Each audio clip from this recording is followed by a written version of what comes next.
Check out this beauty. 4106.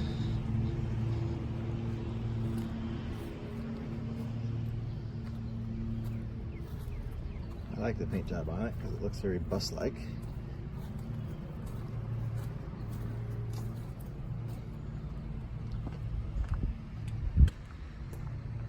It's got Jake brakes on it.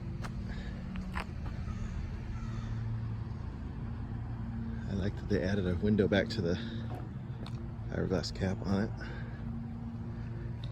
You can still get daylight from the inside. Still kept all the windows. So it still looks like a bus.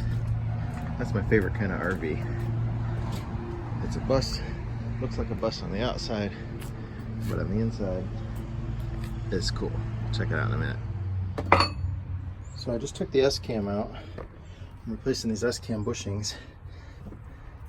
Let's see if I can show you here. Look at that.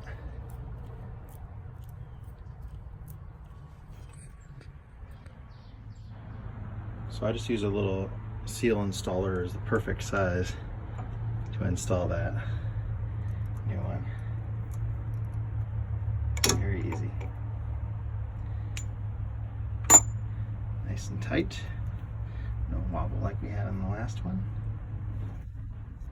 Also going to replace the shock. Look at the bushing on there. It's bad, but we're just going to replace the whole thing. But obviously that's not good. 4106. So taking a shock off of 4106, there's a plate with 4 bolts. I think they're 7/8, something like that. And they go up into the air beam. Well, it's not an air beam, the beam. And once you take those 4 bolts out, then this whole shock will come. You have to remove the bottom nut, and then you can pull the shock down. And then now you can get to these bolts here to get the top of the shock off. A lot of rust, a lot of very hard to get stuff. About 20 minutes, 30 minutes into this one so far. So this is the top of the shock mount. This side comes off, there's 3 bolts in it. And then the bushings go on here. And the shock goes down through there. This is seized on here. I could not get the other end off, but luckily there's enough clearance where hopefully I can get the new one on. The old one came off that way. Hold that for me.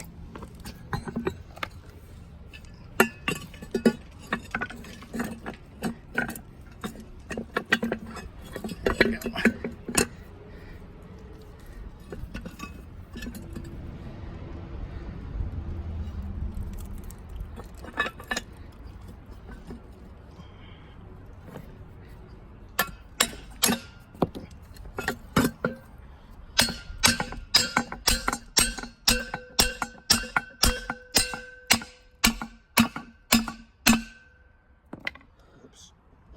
Frame. I think they saw enough to understand it. Okay, the new shock is on. Got new airbags, new S-cam bushings, new bump stops. We added an extra little shim in there, keep it up just a little higher when it does come down on the bump stop.